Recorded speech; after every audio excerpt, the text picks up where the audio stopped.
In today's video, I'm going to teach you how to make the best baked chicken tenders. Check these out.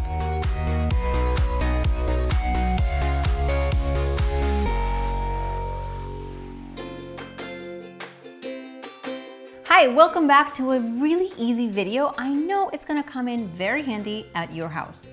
My kids love chicken tenders because they're crispy on the outside and perfectly cooked and juicy inside. And these chicken tenders use panko breadcrumbs.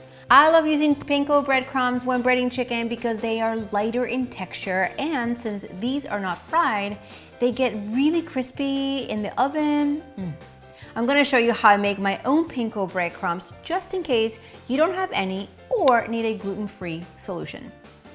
In this mini food processor, I'm going to put some plain rice cereal squares and give them a few pulses. Check these out. They are going to work perfectly. If you have a few pieces that are too big, just crush them with your hands. In this other bowl, I have flour. And to make these gluten-free, you can use a 1-to-1 all-purpose gluten-free baking flour. And to this, I'm going to add a little bit of salt and pepper. In this final bowl, you could put an egg, whisk it, but today I'm gonna do something a little different. I'm going to put some olive oil and then minced garlic, or you could put in garlic powder, whatever you have around. In this final panko bowl, I'm gonna add a little bit of Parmesan cheese to the panko, basil, and paprika.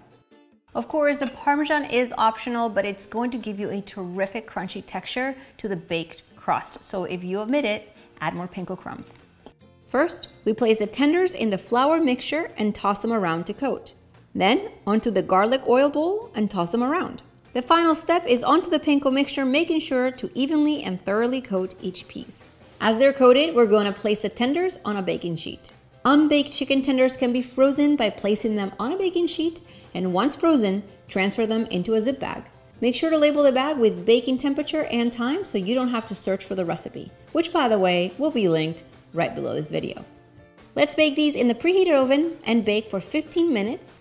Flip them and then another 7 minutes until the chicken's internal temperature reaches 165 Fahrenheit. As you can see, they are perfectly golden, fully cooked and juicy in the inside, and the crust, wow.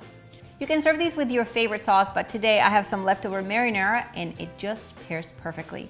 Make sure to check the link in the description box for the printable recipe. And I mean, while you're down there, look left and click on the subscribe button. A new recipe video comes out every single week. See you next time.